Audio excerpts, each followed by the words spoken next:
8 వసంతాలు ఈ సినిమా గురించి మాట్లాడుకుంటే ఈ సినిమా ఒక్క కేటగిరీ వాళ్ళకే నచ్చే సినిమా ఇది. అంటే క్లాస్ జనాలకి ఈ సినిమా నచ్చచ్చు, మాస్ జనాలకి అస్సలు నచ్చే సినిమా అయితే కాదు ఇది. వాళ్ళకి ఈ సినిమా బోరింగ్ కొడుద్ది, డౌట్ లేకుండా చెప్పచ్చు. ఇంకా నాకేమనిపించిందంటే ఓకే పర్లేదు, నాకైతే యావరేజ్గా అనిపించింది.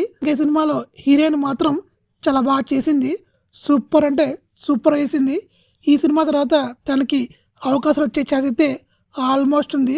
హీరోయిన్ని చాలా పద్ధతిగా చూపించారని చెప్పుకోవచ్చు, అలానే పవర్ఫుల్గా చూపించారు. ఎలాంటి ఎక్స్పోజింగ్ లేకుండా చీరకట్లో చాలా బాగా చూపించారు. Okay, the BGM songs just okay తప్ప సూపర్ అన్నట్టయితే నాకు అనిపించలేదు. సినిమాటోగ్రఫీ, సినిమా యొక్క లొకేషన్స్ అయితే ఎక్సలెంట్గా ఉన్నాయి, చాలా బాగున్నాయి. ఇంకా ప్రొడక్షన్ వాల్యూస్ కూడా చాలా బాగా ఖర్చు పెట్టారు. చిన్న సినిమా అయినా చాలా బాగా తీశారని చెప్పుకోవచ్చు. ఇంకా ఓవరాల్ చెప్పుకోవాలంటే నాకైతే జస్ట్ యావరేజ్ సినిమాలా అనిపించింది. మిగతా వాళ్ళకి చెప్పలేము, అంటే ఇది అందరికీ నచ్చే సినిమా అయితే కాదు. ఎందుకంటే సినిమాలో ల్యాగ్ చాలా బాగుంది, నేరేషనే చాలా స్లోగా వెళ్తూ ఉంటుంది. ఇంకా నా రేటింగ్ అయితే 2/5.